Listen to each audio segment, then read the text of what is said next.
The greatest cities in history were not always on land. For centuries, the true seats of power were ports, colossal hubs built on the water that commanded the flow of wealth and ideas across the globe. Yet today, 20 of these strategic giants have vanished completely, erased from the map and often from memory. By the end of our journey, you will understand the hidden forces that build and destroy civilizations, and what the silence of these harbors means for our own world. We will uncover why a legendary port known only as Punt disappeared from all records, and how an entire empire ruled from a capital that left almost no trace. What does the fate of these lost ports tell you about the stability of the world we live in now? Their story begins not but with a simple, ingenious idea. On the rocky shores of what is now Lebanon, a people known as the Phoenicians looked out at the sea and saw something others did not: a highway. They were not an empire built on vast armies or sprawling farmland. Their power was liquid, flowing from a network of harbors so cleverly placed they became the first true internet of the ancient world. These were not just cities with docks. They were commercial colonies, a revolutionary concept. Imagine a bustling, secure trading post planted on a foreign coast, designed from the ground up for one purpose: to connect. It was a neutral hub where goods, ideas, and people could meet, a formula for influence that required no invasion. Maritime archaeologists studying these sites have found engineering that was centuries ahead of its time. They didn't just find a calm bay and drop anchor. They built it. Using massive, precisely cut stones, they constructed artificial breakwaters that reached out into the open Mediterranean, creating calm, deep water harbors where nature provided none. Sophisticated quays allowed their unique ships, built with the famed cedar wood of their homeland, to load and unload precious cargoes regardless of the weather. This technical mastery was in service of a mercantile genius. Their ports dealt in commodities that were the luxury brands of the ancient world. There was the legendary Tyrian purple, a dye so vivid and rare it was worth its weight in silver, extracted from thousands of sea snails. And there was the sturdy, fragrant cedar wood, sought after by every king from Jerusalem to Egypt for grand temples and palaces. But perhaps their most enduring export was an idea you are using right now to understand these words. The Phoenicians are credited with spreading one of history's most transformative tools, the alphabet.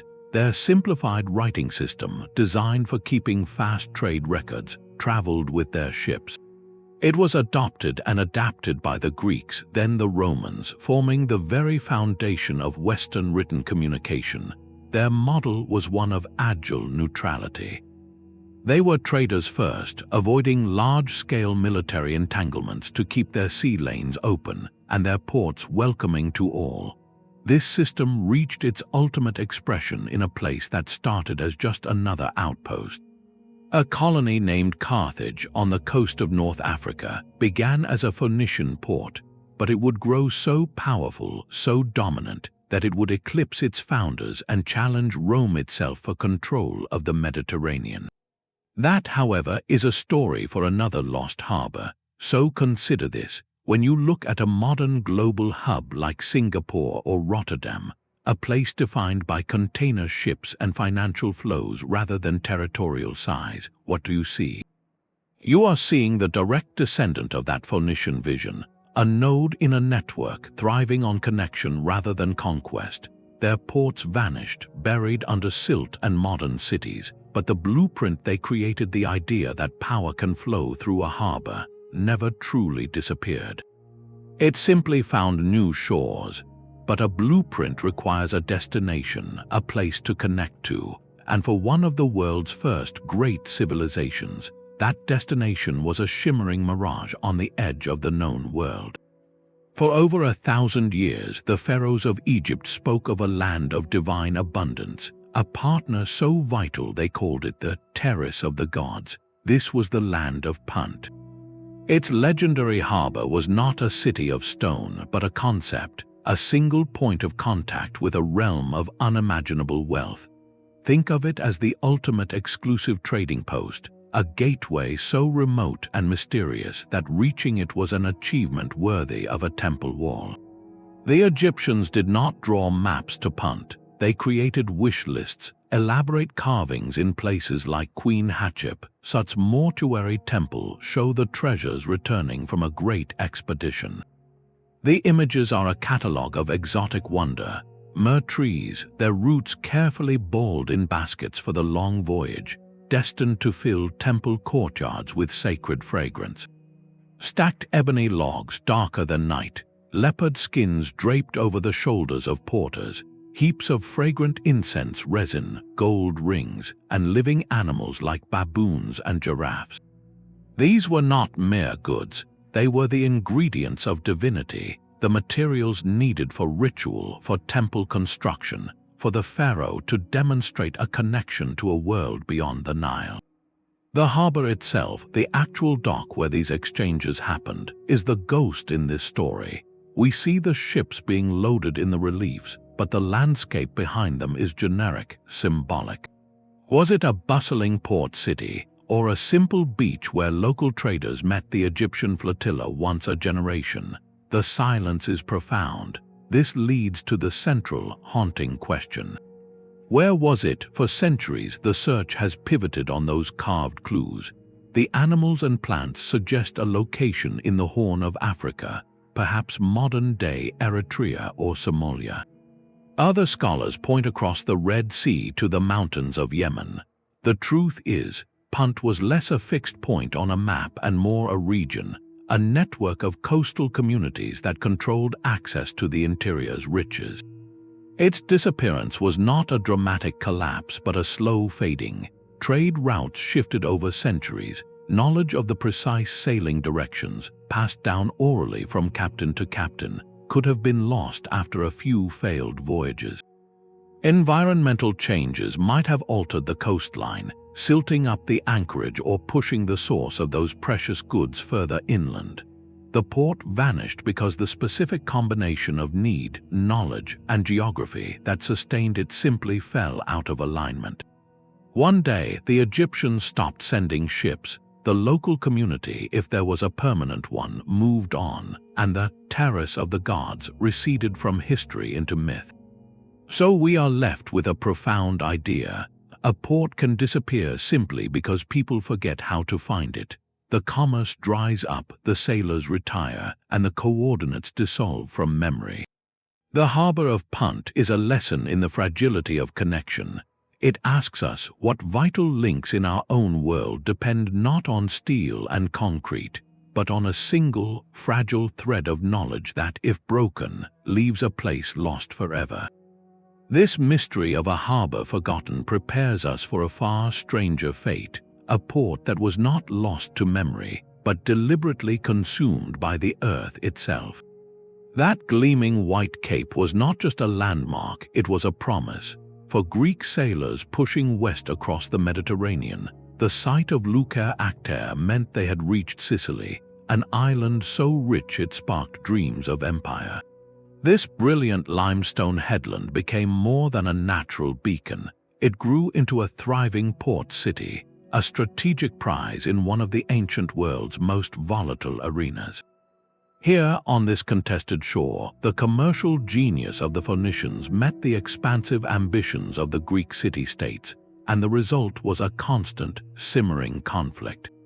Luceria found itself squarely in the middle, a way station and a stronghold in the struggle for control of Sicily's incredible wealth.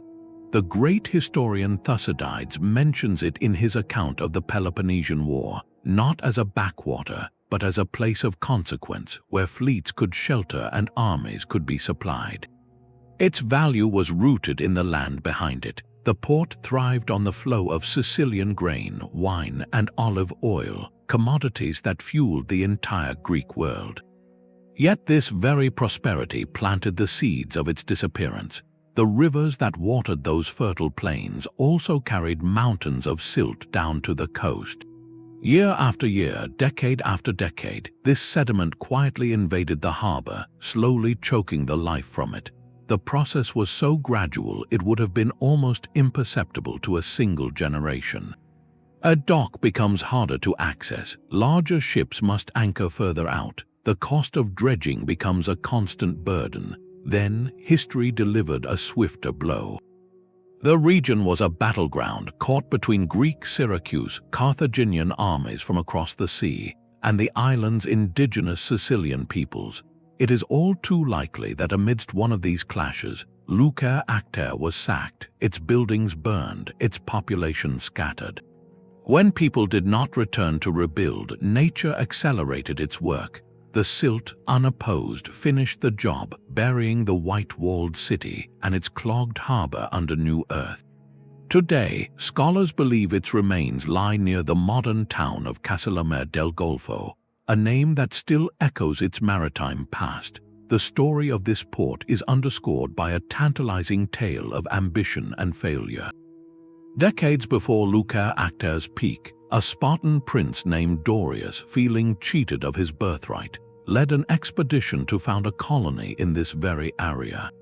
He sought glory and a kingdom of his own, drawn by the same riches that would later sustain the port. His venture ended in disaster, his group wiped out by local forces. It was a stark warning of the peril that accompanied the promise of this coast, a cycle of aspiration and ruin that Luceria itself would ultimately fulfill. So we must ask, when a city vanishes like this, was it conquered by enemies, or was it simply reclaimed by the geography that gave it birth? The fate of Luceria reminds us that the earth itself is an active participant in history, a slow but relentless force that can erase human achievement as surely as any army. This theme of a landscape turning against its inhabitants leads us to another great river, where a different kind of port faced a far more dramatic and sudden end. The seafloor of the Abu Qurbe holds a secret that rewrites maps. For centuries, the only evidence for the great port of Heracleion, called Thonis by the Egyptians, were fleeting mentions in ancient texts and the odd artifact pulled up in a fisherman's net. Then, in the late 1990s, a team led by underwater archaeologist Frank Gaudio began to scan the murky waters. What they found was not a few scattered ruins, but an entire city, frozen in time beneath the sediment. Here lay the mandatory gateway, a colossal customs and religious hub where every Greek ship trading with Egypt had to stop, pay its taxes, and have its cargo blessed before sailing up the Nile. Imagine a bustling waterfront dominated by a massive temple to the god Ammon, its entrance guarded by a statue of the Nile god Hapi standing over 15 feet tall. Stone quays stretched into the channel, where ships from across the Mediterranean unloaded wine and silver, and loaded the precious grain that fed the ancient world. This was a place of immense practical and spiritual power, where commerce and divinity were inextricably linked. Its discovery answered a historical mystery and confirmed a legend. For years, scholars had debated whether Heracleion and Thonis were two different cities. The underwater stele, a decree carved in stone by Pharaoh Nectanebo I around 380 BC, settled the debate. It stated clearly that all goods entering Egypt through this region must pay a tax at the temple of Heracleion-Thonis. Even more astonishing, the site gave physical form to myth. The Greek historian Herodotus wrote that the legendary Helen of Troy and her lover Paris visited a prosperous Egyptian port named Heracleion. Divers found a stone slab, a stele, that mentioned the city's Egyptian name, Thonis, in the same breath, proving the storytellers were referencing a real, thriving place. So what happened to this critical crossroads? The evidence points to a dramatic and sudden catastrophe, likely in the 8th century. The city was built on the unstable clay and sediment of the Nile Delta. Researchers believe a massive earthquake, or perhaps a series of them, triggered a process called soil liquefaction. In this phenomenon, solid ground, saturated with water, suddenly behaves like a liquid.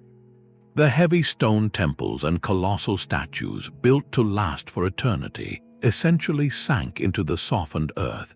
The land simply gave way, and the waters of the Mediterranean rushed in to claim it. The port did not slowly decline, it was swallowed almost overnight, locking its treasures in a timeless, watery vault. The resurrection of Heracleion from the deep is a testament to how modern technology is allowing us to recover lost chapters of human history. Using sophisticated side-scan sonar and precise underwater excavation, archaeologists are carefully raising its monuments and recording its layout, piecing together the daily life of a city that was a vital link between continents. Its story is a powerful reminder that the landscapes we build upon are not always permanent. A single geological event can erase a center of world trade, sending it to the bottom of the sea, where it waits for centuries to tell its story again. This sudden, submerging fate stands in stark contrast to the next port on our journey, a place that met its end not by water, but by a relentless, creeping advance of the earth itself. The scale of Roman ambition is measured in stone and grain. While Heracleion served as a sacred gateway, another port was conceived for a single, staggering purpose: to feed an empire. On the southern shore of the Mediterranean, in what is now Algeria, the Romans built Portus Magnus, the Great Port. This was not a city that happened to have a harbor. This was a harbor that was a city, a colossal machine of logistics constructed to channel the agricultural wealth of North Africa directly to the stomach of Rome. Imagine a complex of artificial breakwaters creating a vast, sheltered basin where hundreds of merchant ships could dock simultaneously, protected from the open sea. Lighthouses guided the fleets, and along the waterfront stood immense warehouses called horia, their foundations designed for ventilation to keep the precious grain dry. Roman engineers like Vitruvius wrote extensively on the principles of harbor construction, emphasizing strength against storms and efficiency of movement. Portus Magnus was the ultimate application of that textbook, a masterpiece of imperial utility. Its entire reason for being was to collect the grain tithe from the fertile African provinces, store it in those cavernous storehouses, and load it onto the swift-sailing cargo ships that would make the crossing to Ostia, Rome's port at the mouth of the Tiber. The stability of the empire, especially during periods of crisis, hinged on this lifeline. During the tumultuous crisis of the 3rd century, when the empire nearly shattered from within, the uninterrupted flow of African grain was a thread holding the capital together. This reveals a profound vulnerability. Portus Magnus was hyper-specialized, a vital organ in a body whose brain was thousands of miles away. Its importance was entirely derivative, dependent on the uninterrupted power and administrative will of a distant Rome. So when that central authority began to falter, the port's fate was sealed. The decline was a cascade. As the Western Roman Empire fragmented, the political and military framework that secured the grain shipments broke down. In the 5th century, the Vandal conquest of North Africa severed the province from Rome entirely, redirecting its wealth. The final blow, however, was likely natural. Historical records and geological evidence suggest a massive earthquake, possibly followed by a tsunami, struck this coastline in the 4th or 5th century. Such an event could have shattered the meticulously built breakwaters, submerged the quays, and dramatically altered the very shoreline the port was built upon. Without a powerful empire to fund its monumental repair, Portus Magnus was simply abandoned to the sea and the sand. Its silent ruins ask us a reflective question. How much of our own global infrastructure, so specialized and interconnected, relies on a stability we simply assume is permanent? The fall of this Algerian colossus shows that when political and natural disasters converge, even the greatest engineering can vanish, leaving behind only a lesson in impermanence. This disappearance of a Roman giant now turns our gaze from the Mediterranean's familiar waters to a far more enigmatic and ancient sea. Gold and wine sailed east, while pepper and pearls sailed west. This was the simple, transformative equation of Muziris, a name that shimmered like a mirage on the maps of Roman geographers. For centuries, it was the ultimate destination, the fabled port on India's Malabar coast where the wealth of the Mediterranean met the luxuries of Asia. Stepping onto its wharves, you would have been enveloped by the pungent, earthy scent of black pepper, the very currency of desire that drew empires across thousands of miles of open ocean. Roman merchants, having survived the perilous journey from Egyptian ports like Berenice, would have heard the clink of their own silver denarii in the hands of Tamil traders, a sound that testified to a trade deficit of epic scale. The Roman naturalist Pliny the Elder lamented that India, China, and Arabia drained over 100 million sesterces from the empire every year, a fortune spent purely on luxuries like pepper, silk, and gems. This was the world's first true globalization, and Muziris was its bustling, multicultural nerve center. Our clearest window into this lost emporium is a sailor's guidebook, The Periplus of the Erythraean Sea, written in the 1st century. It describes Muziris as a thriving port, abounding in large ships sent by Greek merchants. They arrived laden with gold coins, Italian wine, and fine glassware, departing with holds crammed with the legendary pepper of the hills, priceless pearls from the Gulf of Mannar, ivory, silks from further east, and exquisite muslin cottons so fine they were said to be as light as woven wind. This was not a simple exchange of goods, it was a profound cultural fusion. Tamil Sangam poetry of the era speaks of bustling Yavana, the Tamil word for Greek or Roman ships and the stirring sight of their great sails. It mentions Roman warehouses and even a temple, suggesting these foreign merchants settled in, built lives, and integrated their rituals into the local tapestry alongside Tamil, Arab, and Jewish communities. Yet for all its documented glory, Muziris vanished. Its location became one of history's great puzzles. The prevailing theory points to the relentless power of water. Sometime in the 14th century, a catastrophic flood of the Periyar River, or perhaps centuries of gradual silting, is believed to have choked the life from the harbor.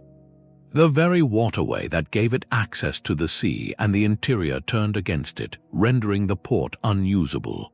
The trade route simply shifted south to other harbors like Cochin, and the exact spot where Roman galleys once docked was forgotten, buried under rice paddies and palm groves. Then, in the early 2000s, archaeologists began excavating a site called Pattanam, inland from the modern Kerala coast. What they unearthed was staggering: remnants of a massive brick wharf, Roman amphorae that once held wine and olive oil, fragments of Italian glass, and even ancient teakwood ship planks with Roman joinery. Most tellingly, they found countless shards of a distinct type of pottery used across the Roman Empire for transporting wine, and a single, precious gold coin depicting the Roman Emperor Tiberius. The evidence is mounting that Pattanam is the lost Muziris, a ghost port slowly being coaxed back into the light, so we must reflect on the sheer power of a flavor. The quest for pepper, a humble berry used to preserve and season food, forged economic links that spanned continents, worried senators, and built cosmopolitan worlds where cultures mingled on distant docks. Muziris stands as a brilliant testament to connection, a place where the world truly became smaller. But what happens when such a connection is not lost to silt or flood, but is violently, deliberately severed? The next port on our journey tells a story not of fading, but of a sudden and definitive fracture.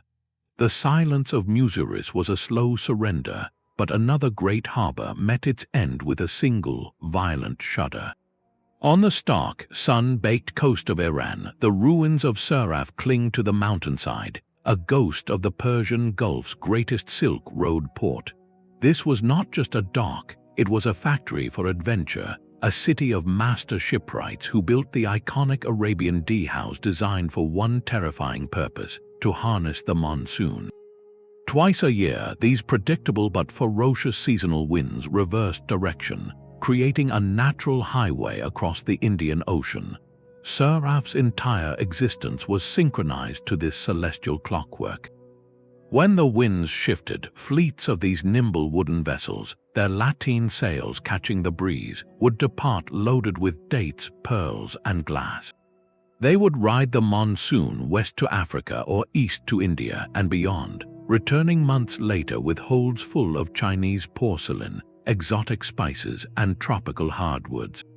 The 10th century Islamic geographer al-Masudi wrote of Siraf as a place of immense wealth, its navigators renowned as the lions of the sea. Its architecture was a marvel of adaptation, with grand courtyard houses built from coral stone and gypsum, designed to capture any whisper of a breeze in the desert heat, their wind towers funneling cool air into living spaces. This was a cosmopolitan crossroads where Arab, Persian, Indian, and Chinese merchants negotiated under the same blistering sun, and from its docks, Islam began its peaceful journey eastward along these varied trade routes. The scale of its commerce is etched into the seabed. Marine archaeologists have discovered shipwrecks from this era, like 1D, Howe found with a staggering cargo of over 60,000 pieces of Tang Dynasty ceramics, a single voyage that speaks to the monumental flow of goods Siraf managed. Yet by the end of the 10th century, this brilliant hub was abandoned. Historians point to a convergence of disasters. A massive earthquake, recorded in regional chronicles, likely shattered its sophisticated infrastructure and freshwater reservoirs. Simultaneously, political changes and the decline of the Tang dynasty in China disrupted the eastern end of the supply chain. Rival ports like Kish and later Hormuz rose to prominence, offering better security or more favorable terms. The merchants simply moved on. When the monsoon winds next blew, they filled the sails of ships bound for other harbors, and Siraf's once bustling waterfront fell silent. Its story forces a haunting question upon us. How can a single natural event, like an earthquake or a flood, permanently reroute the entire flow of global commerce? A port's lifeblood is its connections, and when those threads are cut by geology or politics, even the greatest hub can become a skeleton of stone, a lesson in the precarious balance between human enterprise and the forces of the earth.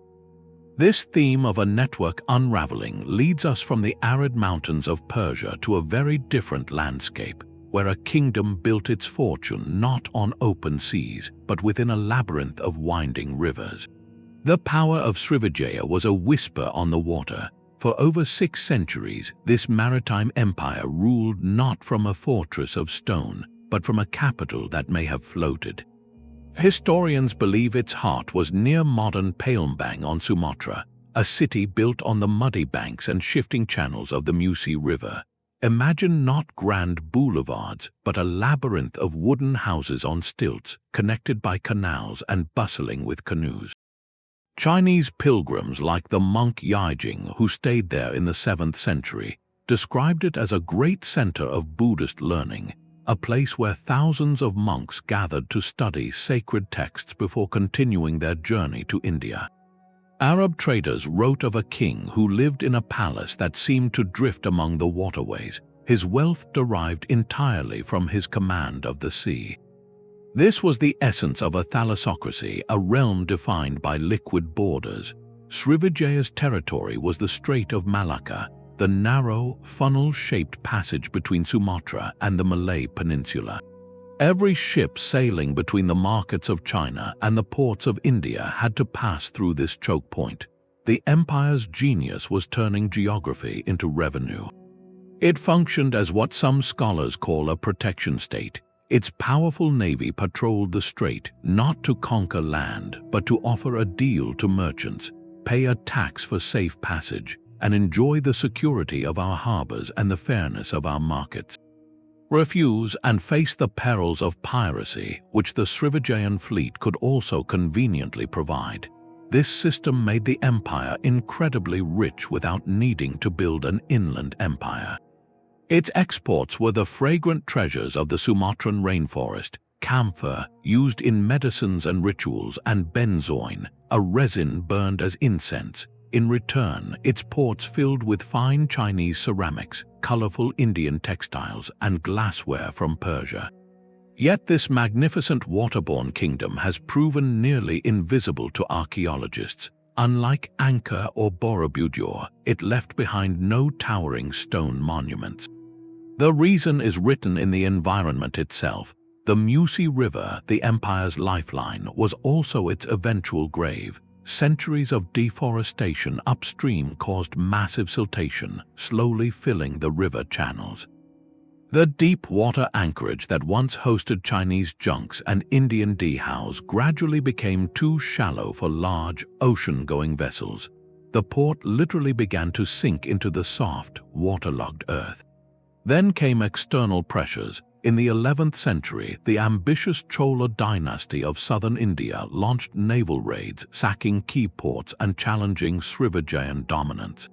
As the central port silted up and security faltered, merchants naturally sought safer, more efficient harbors.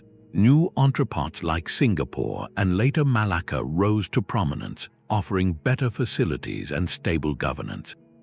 The trade routes simply shifted, and the riverine capital was abandoned. Today, the legacy of Srivijaya is not found in excavated palaces, but in the muddy riverbeds. Local fishermen and divers have recovered a staggering collection of artifacts, thousands of gold rings, Chinese coins, and broken ceramics pulled from the silt, as if the city dissolved into the water that gave it life. This presents a profound historical paradox.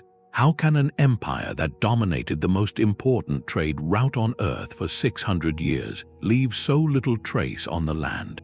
Srivijaya's story teaches us that hegemony can be as fluid as the sea it controls, and that when the channel itself disappears, the power built upon it vanishes without a footprint.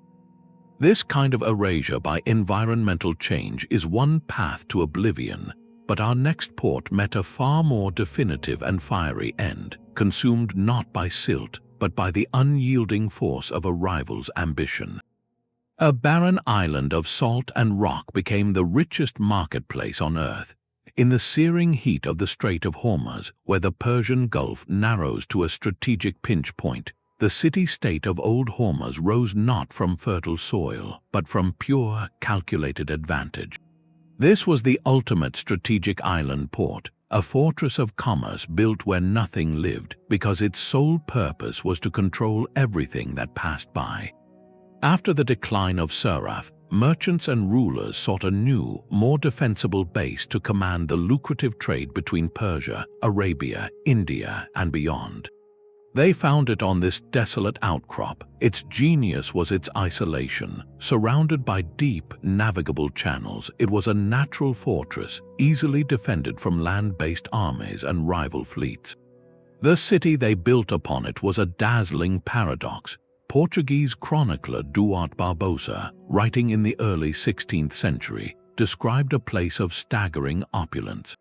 Its wealth flowed from three legendary commodities: the fiery spices of the East, the lustrous pearls from its own waters, and a surprising export Arabian horses, bred on the mainland and shipped in vast numbers to the armies of Indian kingdoms. The king of Hormuz lived in a palace said to be adorned with exquisite Chinese porcelain, and the city's bazaars were piled with silks, gems, and silver from across the known world. To sustain a glittering metropolis in a place with no natural freshwater was a triumph of human ingenuity. The entire city depended on a sophisticated and vulnerable system of cisterns carved into the rock to capture scarce rainfall, supplemented by regular shipments of water brought by boat from springs on the distant mainland. This engineering marvel supported a thriving population and made Old Hormuz a wonder of the medieval age. Yet that very defensibility contained the seeds of its downfall. Its power was entirely mercantile, built on treaties, tariffs, and a powerful navy of traditional dhows. When a new kind of sea power arrived with imperial ambitions, the calculus of control shifted violently. In the early 1500s, the Portuguese Empire, determined to seize the spice trade at its source, sailed into the strait. Their heavy, cannon-bearing carracks represented a technological leap old Hormuz's fleet could not match. After a series of confrontations, the Portuguese captured the island, not to destroy it but to co-opt its wealth. For a century, they ruled from its fortresses, but the relationship was parasitic. The constant need to import water and food made the island an insecure long-term base. Eventually, geopolitical strategy dictated a move. In the 16th century, the Portuguese abandoned the iconic island city, shifting their regional headquarters to a new, more sustainable base on the mainland they called Comorão, the site of modern Bandar Abbas. The trade routes followed the flag and the fresh water. Old Hormuz, its reason for being stripped away, was left to the salt winds. Its crumbling ruins now pose a silent, reflective question.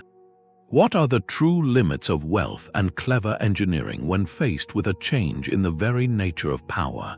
The island fortress was rendered obsolete not by poverty, but by a shift in military technology and imperial logic.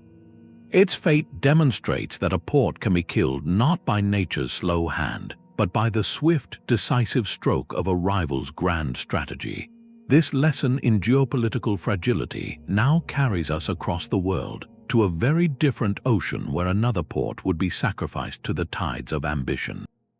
Beyond the Pillars of Hercules, where the Mediterranean world ended, the Greeks spoke of a land of unimaginable wealth ruled by a king who lived for 120 years. This was not a fairy tale, but a real trading partner known as Tartessos, the fabled source of silver that drew Phoenician ships to the marshy coasts of southern Spain. For centuries, this civilization thrived as the critical middleman, funneling precious Atlantic tin and Iberian silver into the eager hands of Mediterranean merchants. Its king, Arganthonios, became legendary for his generosity, supposedly funding the walls of a Greek city against a Persian threat. Tartessos was the ultimate gateway, a sophisticated culture that mastered metallurgy, developed its own unique script, and accumulated stunning treasures. Archaeologists have uncovered its ghostly outline in places like the site of Cancho Rono, a mysterious, palace-like structure filled with ritual offerings and exquisite gold jewelry depicting intricate floral and animal motifs. The artifacts speak of a people deeply connected to both the land and the sea, with a language inscribed on a handful of stone slabs that remains stubbornly undeciphered to this day. This linguistic silence is at the heart of the mystery. Was Tartessos a single, mighty port city, or a loose confederation of wealthy towns controlling a river delta? Experts debate this fiercely, as no definitive capital has been found. Its disappearance around 500 BCE is just as puzzling. One compelling theory points to a natural catastrophe. Geological evidence suggests a massive tsunami, possibly triggered by a submarine landslide off the coast of Portugal, could have swept inland, devastating the low-lying settlements and farmlands of the Tartessian heartland. Other explanations are more human. The very source of its wealth, the silver mines of the Iberian interior, may have been exhausted, or perhaps its downfall came from a shift in power. As Carthage grew more aggressive, seeking to monopolize the western Mediterranean trade routes, it may have conquered or deliberately dismantled its wealthy rival, cutting out the middleman to control the silver directly. This leads to a tantalizing cultural echo. Some scholars see in Tartessos the faint, distorted memory behind Plato's story of Atlantis, a powerful, advanced civilization on the edge of the known world, swallowed by the sea in a single day and night. Whether or not the connection is real, it highlights a profound transition. Tartessos did not just fade from history, it crossed a threshold into myth. What does it mean when an entire civilization's history is reduced to a few lines in Greek chronicles? a handful of gorgeous artifacts, and an undeciphered script. It forces us to confront the fragility of memory itself. A port can vanish so completely that it becomes a phantom, its reality forever blurred with legend, a destination we can only approach through imagination and fragments of gold. This journey from the sun-drenched marshes of Spain now turns our gaze to a starkly different horizon, where another port met its end not in warm water, but in relentless advancing ice. The legend of Wünsdorf is a whisper from the Baltic Sea, a story of a Slavic Venice so wealthy and wicked the sea itself rose to swallow it whole. Medieval chroniclers like Adam of Bremen wrote of this incredible emporium, the largest city in Europe, a place where Slavic, Viking, Saxon, and Greek merchants mingled in a cacophony of languages, trading in the furs of the north, the silver of the east, and the wines of the south. Its streets were said to be paved with gold, and its people so prideful they used bread to stoke their ovens and butter to grease their cartwheels. This outrageous prosperity, the tale goes, invited divine wrath. One night, a monstrous storm gathered, and the waves surged over the city's wooden palisades, dragging every sinful soul and their glittering treasure into the abyss. To this day, local fishermen on the Pomeranian coast insist that on still, quiet mornings, you can hear the ghostly bells of Wünsdorf's drowned churches tolling beneath the waves. This is the powerful folkloric port where history dissolves into moral parable, a story told to explain the unexplainable, but behind the legend lies a probable truth. Historians and archaeologists believe Wünsdorf was not a single mythical city, but a collective memory of the very real and powerful West Slavic trading centers that dotted the islands and lagoons of the Oder River Delta, places like Wohlen or Usedom. These were formidable rivals to Viking Hedeby, thriving in the 10th and 11th centuries as hubs of the Baltic trade network. Their decline was not supernatural but geographical and political. The southern Baltic coast is a landscape in constant, slow motion. Prevailing currents and winds relentlessly reshape the shoreline, building up sandbanks and dunes that can silt up a harbor entrance within a generation. As these natural harbors clogged, the economic center of gravity shifted. The rising German Hanseatic League, with its deep-drafted cogs and centralized power in cities like Lübeck, offered more stable and secure trade routes. The Slavic ports, their access slowly strangled by sand and their political influence waning, were simply bypassed. The folk tale of a city punished by the sea is a profound cultural metaphor.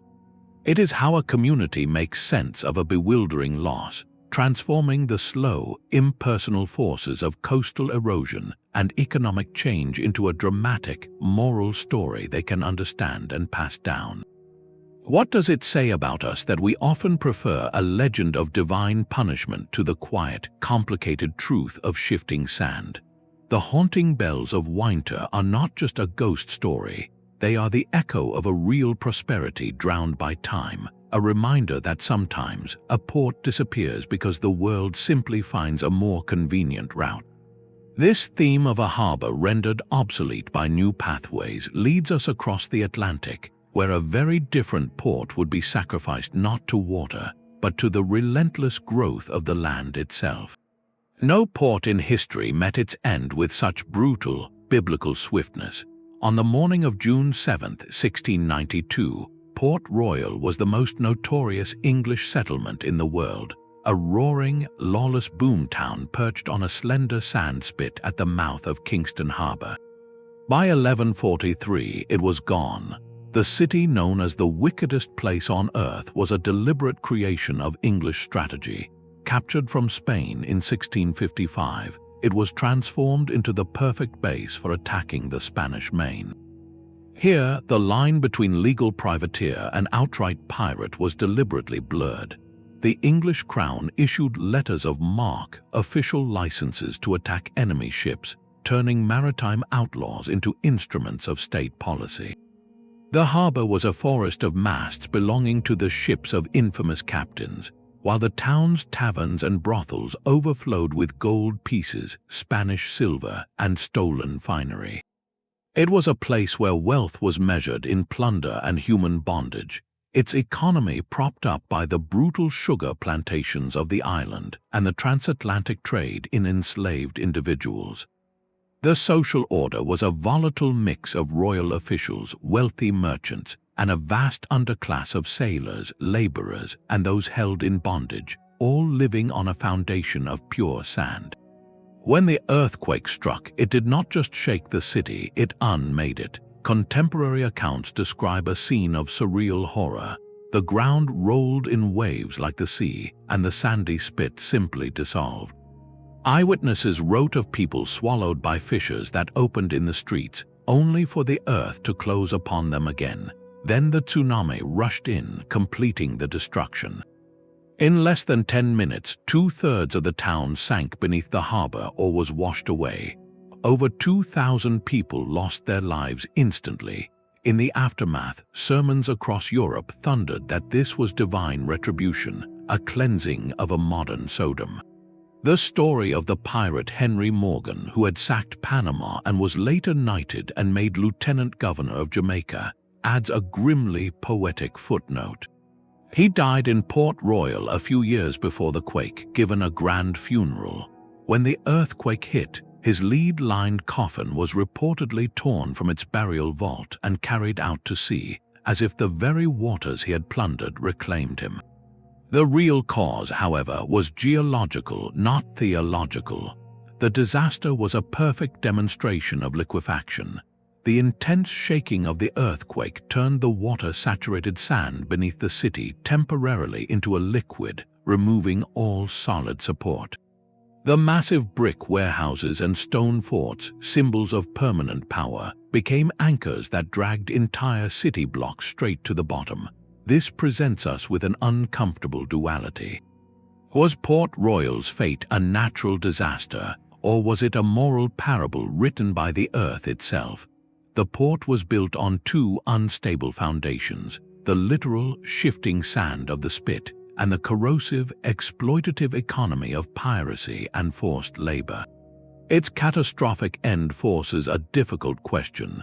When a place founded on hardship and extraction vanishes so suddenly, do we mourn its loss or see it as a reckoning?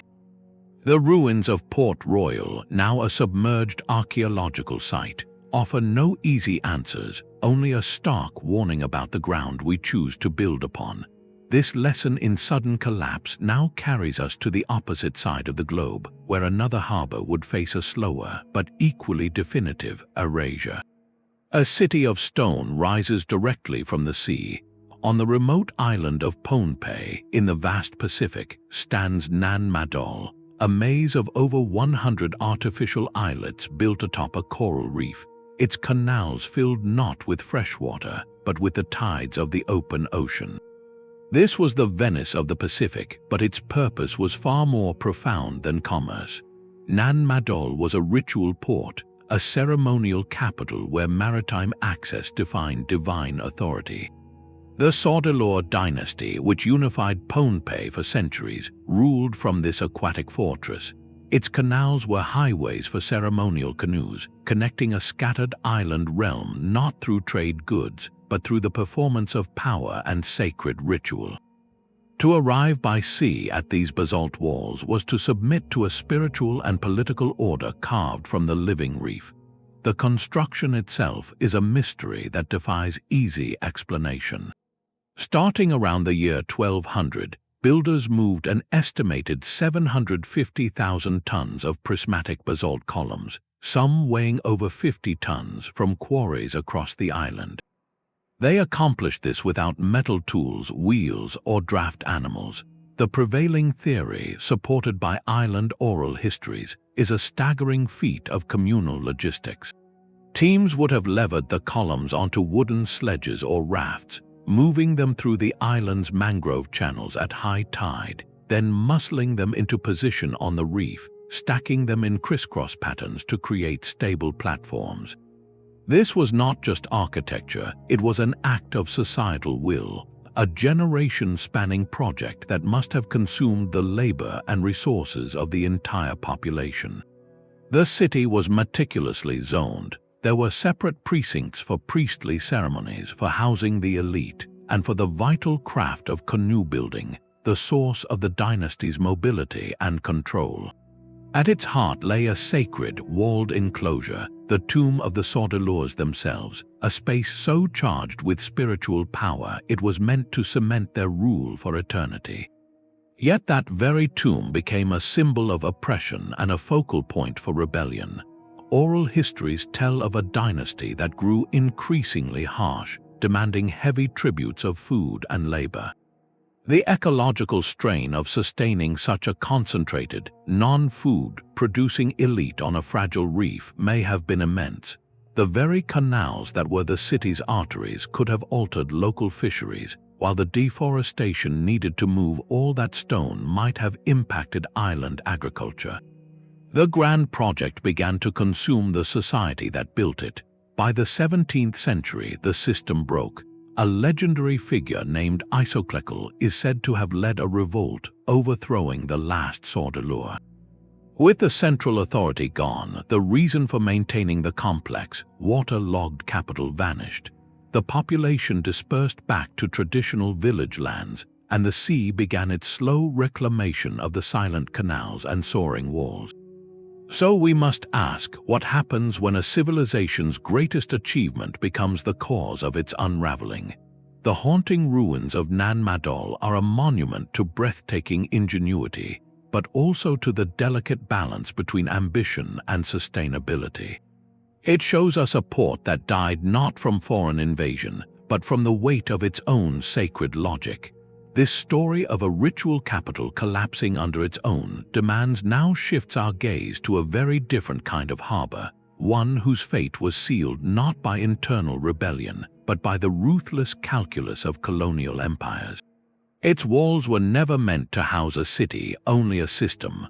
On the humid coast of what is now Benin, the Portuguese fort of São João Baptista de Ajudá stood as a stark, whitewashed monument to a singular, terrible purpose. This was not a port in the traditional sense of a bustling harbor town. It was a node, a fortified lockbox built to control one of history's darkest commodities. Imagine a compact, claustrophobic compound, its thick walls enclosing cramped barracks, a chapel, and holding pens, all facing the Atlantic. The ocean here was not a highway of connection, but a terrifying threshold. For the thousands of individuals forcibly held within these walls, the sound of the surf meant only one thing: the voyage ahead. This structure represents a grim evolution of the port concept, the factory fort. It was a military-commercial hybrid, a piece of sovereign European territory planted on African soil with the explicit goal of extraction. Its business was not pepper or porcelain, but people. Its establishment in the 17th century was formalized through treaties with the powerful Kingdom of Dahomey, agreements that guaranteed a supply of captives from the interior in exchange for European goods, particularly firearms. These weapons, in turn, fueled more conflicts and produced more captives, creating a vicious, self-perpetuating cycle. Historical records from Portuguese administrators are chilling in their bureaucratic dryness, detailing accounts of human lives reduced to inventory, of payments made to local rulers, of the logistical challenge of holding people until the next slave ship arrived. The psychological weight of this place is almost beyond comprehension. For those brought here in chains, Ajudá was the absolute point of no return. It was the final African ground they would ever stand upon, a brutal processing center before the horrors of the Middle Passage. Its existence made the transatlantic trade logistically possible, turning human beings into a managed, waiting cargo. Its end, however, did not come from a storm or a silted harbor. It was rendered obsolete by a shift in human conscience and economics. After the formal abolition of the slave trade by European powers in the 19th century, Ajudá lost its reason for being. It dwindled into a lonely, anachronistic outpost, a ghost of a past empire. For decades, it was a forgotten footnote until the wave of African independence finally swept it away. In 1961, the newly independent Republic of Dahomey sent a small force to annex the fort, formally ending over 200 years of Portuguese presence. Today, the site is a quiet museum. Visitors walk through its restored rooms, now empty and clean, a stark contrast to the suffocating reality they once contained. This transformation forces a difficult, necessary reflection. How do we remember a place whose entire legacy is built on profound human suffering? Its preservation is not a celebration, but a confrontation. The fortress did not disappear into the sea. It was dismantled by the changing tides of morality and politics. Its story marks a decisive pivot in our journey. From this point, the disappearance of ports is less about natural forces and more about the consequences of human systems, the rise and fall of industries, the shifting gears of global power. This trend accelerates as we move into the modern age, where a port can be killed not by water but by obsolescence. The sea does not always claim its prizes in a single, catastrophic night. Sometimes it dines slowly, taking one bite at a time over centuries. On the soft, crumbling cliffs of the Suffolk coast, the medieval port of Dunwich fought this exact war, a battle it was destined to lose from the very beginning. This was not a sudden submergence, but a process of coastal attrition, where the very land a city stood upon was systematically devoured by the North Sea. Historical maps and chronicles tell a story of relentless retreat. In the 13th century, Dunwich was a major parliamentary borough, a bustling hub with a population in the thousands, 12 churches, 3 religious houses, and a royal mint. Its harbour was a key centre for shipbuilding and the export of East Anglian wool, a rival to London itself. Then the storms began. The Great Storm of 1286 is recorded as a turning point, a single violent event that washed away 400 houses, 2 churches, and numerous warehouses in one terrible night. But that was just the most dramatic chapter in a much longer story. The geology of the coast was its fatal flaw. The town was built on a foundation of soft, unstable clay and gravel cliffs, easily undercut by waves and vulnerable to landslides. With each passing storm, more of the city would tumble into the churning water. Residents would watch from their doors as the cliff edge crept closer, sometimes taking a neighbor's home, sometimes a whole street. The community fought back, building sea defenses and even attempting to redirect rivers, but their efforts were like trying to hold back the tide with bare hands. The economic heart of the port was destroyed first as the harbor silted up and became unusable for larger ships. Trade moved to safer ports, and with it went Dunwich's wealth and reason for being. A poignant legend persists from this long goodbye.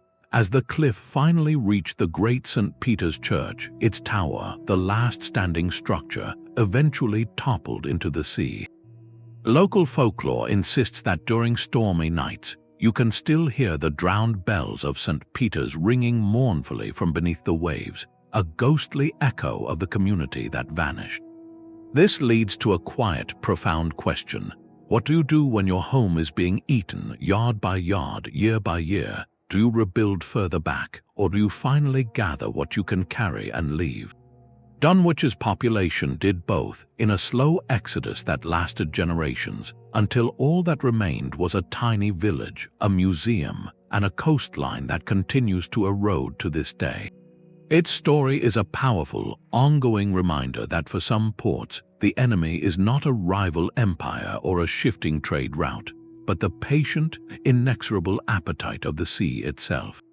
This gradual economic death by nature prepares us for a swifter end brought by human hands, where a port is killed not by water, but by the cold logic of industry. The silence of Grytviken is a different kind of ghost story. Here, the Antarctic wind does not whisper through drowned bells, but screams through the rusted ribs of leviathans made of steel. On the remote, glacier-carved shores of South Georgia, This bay was not a city but a machine. From 1904 until the 1960s, Grytviken was a seasonal, single-purpose port, a floating factory where the great whales of the Southern Ocean were rendered into industrial commodities. Its founder, the Norwegian Carl Anton Larsen, saw not a pristine wilderness but a reservoir of oil. He established this base to fuel the lamps and lubricate the machines of a growing world, launching an industry of staggering scale. At its peak, the bay was a forest of masts and smokestacks, the air thick with the greasy smoke from blubber cookers. The process was a brutal assembly line in reverse. Whales hunted by fast catcher boats were towed to the slipway and winched onto the flensing plan, where teams worked with long knives to strip the blubber. This fat was then boiled down in giant iron digesters, yielding oil for margarine, soap, and machinery. Nothing was wasted, even the bones were ground into fertilizer. The workforce was a hard, multinational mix of Norwegians, Britons, and others, living in cramped barracks for months at a time in one of the most unforgiving climates on Earth. Environmental historians note the operation's devastating efficiency. Advanced harpoon cannons and factory ships like those based here pushed several whale species to the very brink of existence. The industry collapsed under its own success as populations crashed and international treaties finally imposed bans. By the 1960s, the profit was gone, and Grytviken was simply locked and left. The machinery froze in place, the ships settled at their moorings, and the bay returned to the seals and penguins. A poignant counterpoint to this legacy of extraction rests quietly on a hill overlooking the rust. It is the grave of Sir Ernest Shackleton, the polar explorer whose failed expedition famously ended here in 1916. His resting place connects two eras, the age of heroic, if often tragic, exploration, and the age of systematic, industrial exploitation. One sought knowledge and glory, the other sought only yield. So we must ask, what do we do with the ghost towns of extraction? Grytviken is not buried under water or sand. It is preserved in ice and rust as a stark museum of our own appetite. Its silent cookers and listing ships are monuments to an economy that consumed its foundation until there was nothing left to take. This theme of a port killed by the exhaustion of its own purpose leads us to a final, chillingly modern disappearance, one caused not by resource depletion, but by a deliberate act of political will. The ghost towns of extraction are not always rusted, nor are they always found by the sea. North of Berlin, the silence of the Brandenburg Forest is broken by the skeletal remains of a different kind of harbor. This was Wünsdorf-Waldstadt, a forbidden city built not for trade but for occupation. For nearly 5 decades, this sprawling complex in East Germany served as the central command port for the Soviet military in Europe, a landlocked strategic harbor where the ship of state power was permanently docked. It was a surreal, self-contained world, sealed off from the surrounding country by layers of fences and checkpoints. Within its bounds, tens of thousands of Soviet officers, soldiers, and their families lived in a transplanted slice of the Soviet Union, complete with its own railway station, schools, a grand theater, and even a massive, ornate swimming pool. The iconic Haus der Offiziere, or House of the Officers, stood as its administrative heart, a building whose architecture spoke of imposing, permanent authority. Beneath the ground lay a labyrinth of bunker complexes, designed to withstand any conflict, the ultimate secure node in a global network of control. This was a port in the truest strategic sense, a point of arrival, consolidation, and projection for a foreign political force. Its daily life was a study in isolated normalcy, a community that shopped in Soviet stores, watched Soviet films, and prepared for a war that, thankfully, never came. Historians note that at its peak, it was the largest Soviet military community outside the USSR itself, a clear statement of geopolitical intent planted in the heart of Europe. Then, with stunning speed, the geopolitical current shifted. The Berlin Wall fell, Germany reunified, and the treaty that ended the Cold War demanded the withdrawal of all Soviet forces. In 1994, the last Russian soldier left Wünsdorf. The evacuation was not a retreat under fire, but a bureaucratic exodus. Families packed their lives, equipment was crated and shipped east, and the gates were locked. The port was not conquered or silted up. It was simply decommissioned, its purpose evaporated by a change in the political climate. What remains today is a haunting museum of abandonment. Urban explorers document corridors literated with Soviet-era textbooks, decaying murals of heroic workers, and the vast, echoing cavern of that once bustling swimming pool, its tiles now cracked and its diving boards silent. The decay here is not from wind or water, but from sudden irrelevance. This presents a profound question. What becomes of the infrastructure of power when the power itself recedes? Wünsdorf's empty streets and crumbling bunkers are a stark lesson in how the most fortified harbors can be scuttled not by tide or cannon, but by the stroke of a pen on a peace treaty. Its silence brings our journey full circle, from ancient merchants seeking profit to modern empires projecting control, reminding us that any hub, whether for spice or for soldiers, exists only as long as the currents that feed it continue to flow. The soil of Archaeology holds a different kind of ghost. Here, on the Coromandel coast just south of Pondicherry, the evidence is not in sunken stones or legendary texts, but in countless fragments scattered across a quiet field. This was a working port, a pragmatic Indo-Roman trading station where the grand narratives of empire were reduced to the practical clink of pottery and the careful weighing of beads. For nearly 4 centuries, from the 2nd century before the Common Era to the 2nd century after, this spot hummed with a very specific energy. It was a place where bulk met luxury, where Roman ships arrived not for conquest but for conversion, turning Mediterranean goods into Indian ones. Imagine the shoreline not as a mythical city, but as a bustling, open-air warehouse.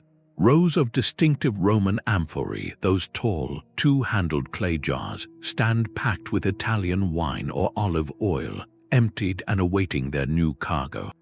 Beside them, bundles of the finest, air-thin Madras muslin, a cotton so delicate it was legendary, are being prepared for the long voyage west. This is the tangible reality behind the whispers of Muziris, a port confirmed not by poetry but by archaeology. Excavations at Archaeology have peeled back the layers to reveal a stunning material diary. The most telling finds are the ceramics. There are pieces of exquisite aretine ware, a fine, red gloss pottery from Italy stamped with intricate designs, the ancient equivalent of high-end designer tableware. Alongside them, archaeologists have unearthed thousands upon thousands of tiny Indo-Pacific glass beads, in every color from deep cobalt to bright yellow. These beads were likely produced locally in vast quantities, a mass-produced commodity for trade across the Indian Ocean world. But perhaps the most intimate discovery is a single Roman intaglio gem. This small, carved stone, meant to be set in a ring, depicts a figure, possibly a deity or a hero.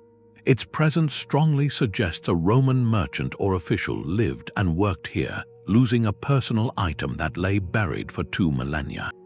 The site also shows evidence of local industry, with vats used for dyeing the precious textiles that were a chief export. This was not a Roman colony, but a collaborative enterprise, a joint venture between Tamil merchants and Mediterranean traders. So what happened to this thriving exchange? The decline of Archaeology seems to follow a familiar regional rhythm. Its active life coincides perfectly with the peak of direct Roman trade with India, a period fueled by the empire's insatiable demand for pepper, pearls, and textiles. By the 2nd century, that demand began to wane as the Roman economy faced internal challenges. More critically, the same environmental forces that likely claimed Muziris were at work here.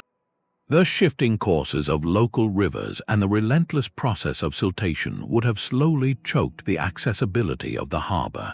As the central Roman market faltered and the anchorage shallowed, the economic reason for Archaeamdu's existence simply faded. The merchants packed up their scales, the bead makers moved their workshops, and the site was gradually reclaimed by the earth. This leads us to a powerful reflection. How can a handful of pottery shards and glass beads rewrite history? Archaeamdu does not have the epic scale of a sunken city, but its quiet testimony is profound. It grounds the sweeping legends of Indo-Roman trade in irrefutable physical proof. It shows us that the reach of ancient economies was not just a story in a chronicle, but a daily reality of unloading wine and loading cloth on a distant tropical shore. A port like this leaves its fingerprints not in grand architecture, but in the very soil, a subtle record of connection that waits centuries for a careful hand to uncover it.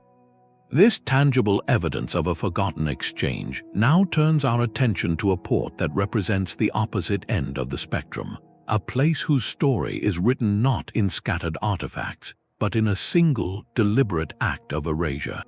Marco Polo stood on a ship's deck and saw a city of white towers rising from a barren coast.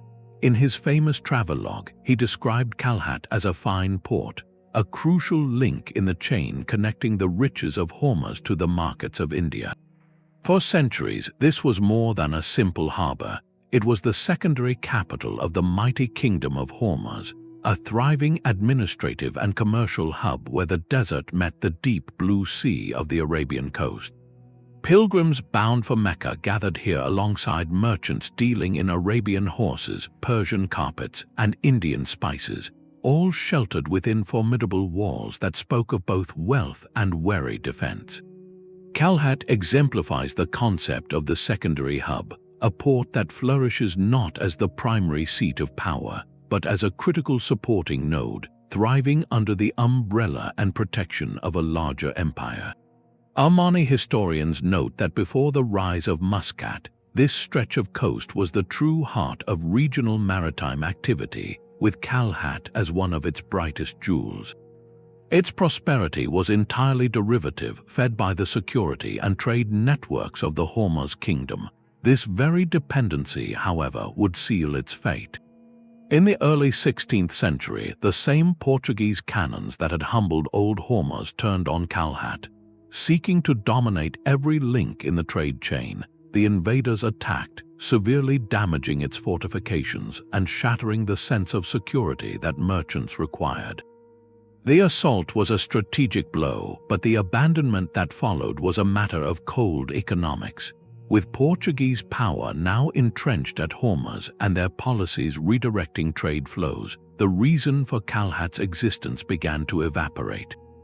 Some records also suggest seismic activity may have damaged the city's infrastructure around this time, a natural insult added to the human injury. Stripped of its strategic purpose and possibly its physical foundations, the city was simply left behind. Its silent ruins are guarded today by a single stunning monument, the Bibi Mariam Mausoleum. This domed tomb, built from stone and coral in the 14th century, stands remarkably intact amidst the rubble, its intricate geometric patterns a silent testament to the architectural sophistication and the deep cultural connections this port once fostered. Its survival is poignant, a lone sentinel remembering a lost community. The city's fame is captured in the journals of not one, but two of history's greatest travelers, Marco Polo and the earlier Moroccan explorer Ibn Battuta, whose accounts cross-verify its significance on the global stage of the medieval era. Their words now echo across an empty plain. This leads us to a quiet question about the nature of strategic importance. What is the fate of a city that is vital, but not the most vital? A secondary hub can be prosperous and powerful, yet its existence is often conditional, vulnerable to the strategic decisions made for the primary capital. When policy shifts or a new power restructures the network, these places are the first to be bypassed, their harbors falling silent not from a lack of inherent value, but from a change in the administrative map. The crumbling walls of Kalhat speak of an era when this harsh coastline was a central artery of global exchange, a centrality that would be challenged and ultimately transferred, a theme we see reaching its final, chilling conclusion in our last lost port. Its name is a whisper from the marsh, a Slavic echo on a peninsula contested for millennia. Timuttarakan was not a grand capital, but a vital frontier outpost, a wooden fortress and harbor clinging to the edge of the known world. Here, on the Taman Peninsula where the Sea of Azov meets the Black Sea, the Kievan Rus planted their southernmost flag. This port was a key to a critical corridor, controlling the narrow Kerch Strait and the trade that flowed like a river between the vast Eurasian steppe and the glittering empire of Byzantium. Imagine the scene on its muddy wharves. Varangian guards, descendants of Vikings in service to the Rus princes, stood watch over bales of northern furs. Greek merchants from Constantinople haggled over wax and honey, while traders from the Khazar Khaganate or later, the nomadic Cumans, brought silks and silver from the eastern caravan routes. Timuttarakan was a frontier emporium, a place where civilizations met, mingled, and measured their wealth in the goods of the other. The Russian primary chronicle, the great medieval history of the Rus, mentions it as a distant possession, a far-flung jewel in the crown of princes ruling from Kiev. Its very existence was a statement of ambition, projecting Kievan power hundreds of miles south to the doorstep of the Byzantine world. For 2 centuries, from the 10th to the 12th, it thrived on this delicate balance. It was a base for regional power, most famously under Prince Mstislav the Brave in the 11th century, who ruled from here and used it as a launchpad for his campaigns in the Caucasus. Timuttarakan was more than a trading post. It was a pivot point where the maritime network of the Black Sea connected to the overland Silk roads stretching across the steppe.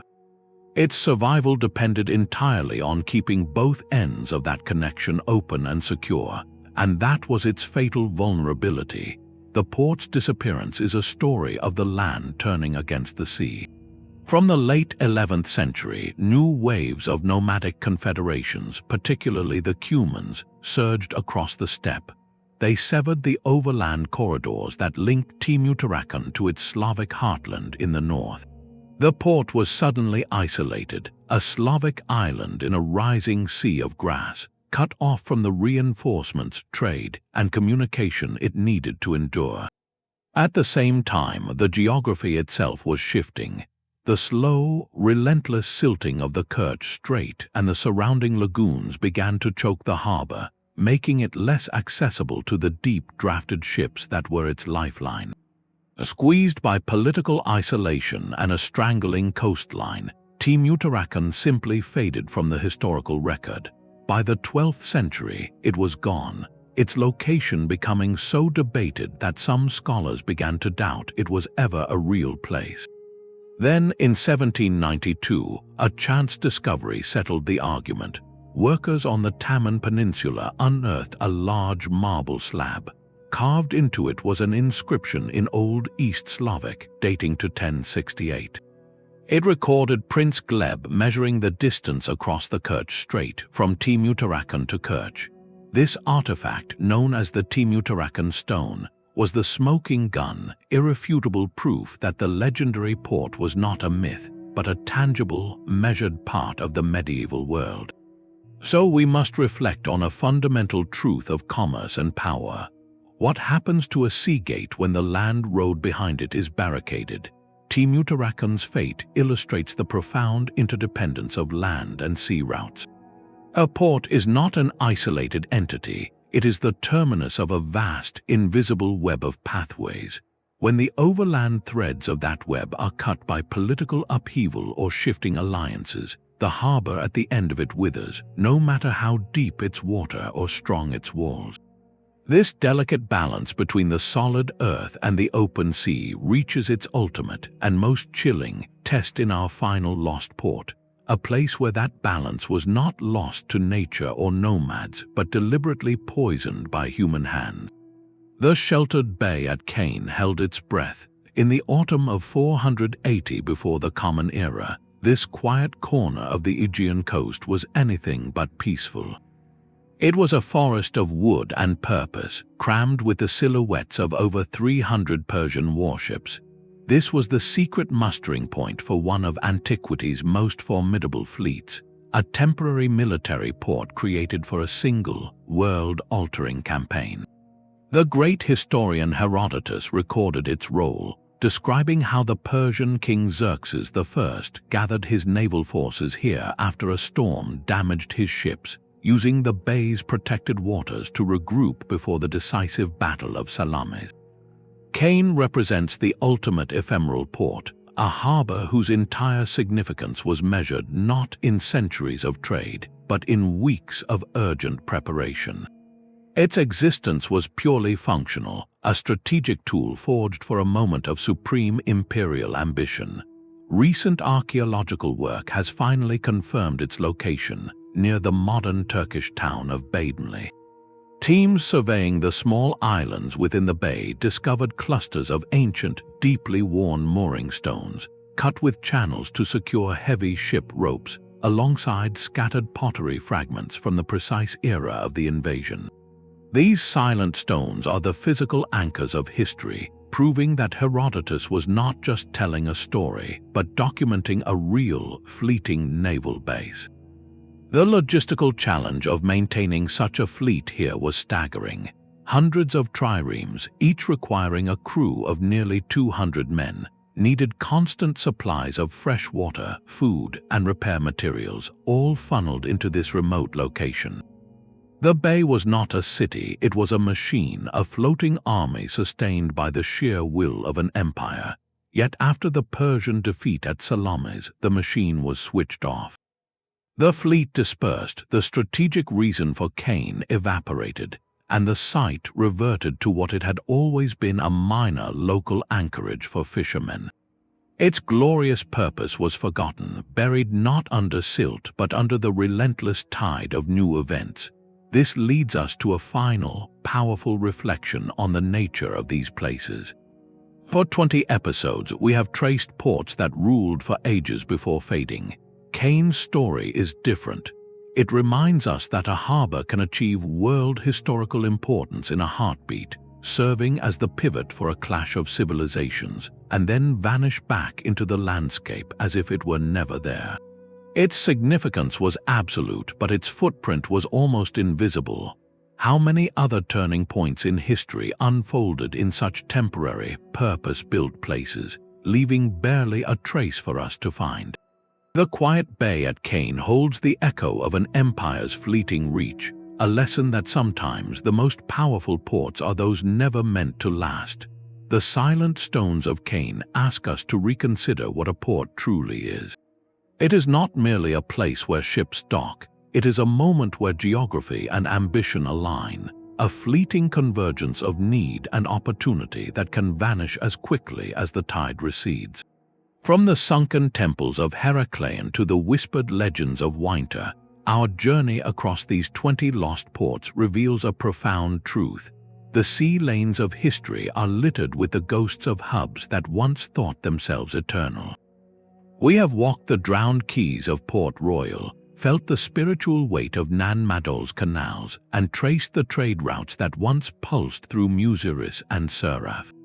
Each disappearance tells its own story, a unique mosaic piece in the larger picture of human ambition, connectivity, and vulnerability. Some met a dramatic geological end, swallowed by earthquake or tsunami. Others were choked slowly by the silt of their own rivers, a patient burial by the very landscapes that gave them life. Conquest severed some, like Temuterakon, from the lifelines that sustained them. Economic shifts rendered others, like Grytviken or Old Hormuz, obsolete, their purpose exhausted by changing markets or morality. A few, like the Sordelure capital of Nan Madol, may have collapsed under the weight of their own sacred logic, their grandeur unsustainable. These stories collectively teach us that strategic advantage is never permanent. A harbor's deep water, a strait's narrow passage, a river's fertile mouth, these are gifts that can be revoked by nature or bypassed by human ingenuity. The Earth is an ever-present partner and adversary, its slow processes of erosion and its sudden, violent movements writing the final chapter for countless cities. The rise and fall of trade networks, from the Phoenician web to the Hanseatic League, continually reshape the world, elevating new centers and abandoning old ones in a cycle we are still uncovering. So let these silent harbors be a reminder. Look beyond the familiar maps of today's global economy. Consider the ports, the data hubs, the financial centers we rely upon now. What unseen vulnerabilities do they hold? Which ones might future generations discuss as the lost ports of our own age, footnotes in a history yet to be written? The past whispers that permanence is an illusion, and that the greatest legacies are often those that teach us humility in the face of time, nature, and the relentless current of change. If these tales of vanished worlds have captivated you, we invite you to delve deeper into history's shadows. Your curiosity fuels these explorations. Share in the comments which lost port story resonated most with you, and subscribe to continue the journey into the mysteries that shape our understanding of the world. Until our next exploration, remember this: the past is not always where you left it. It is waiting beneath the waves, buried in the silt, or hidden in a forgotten forest, ready to be rediscovered.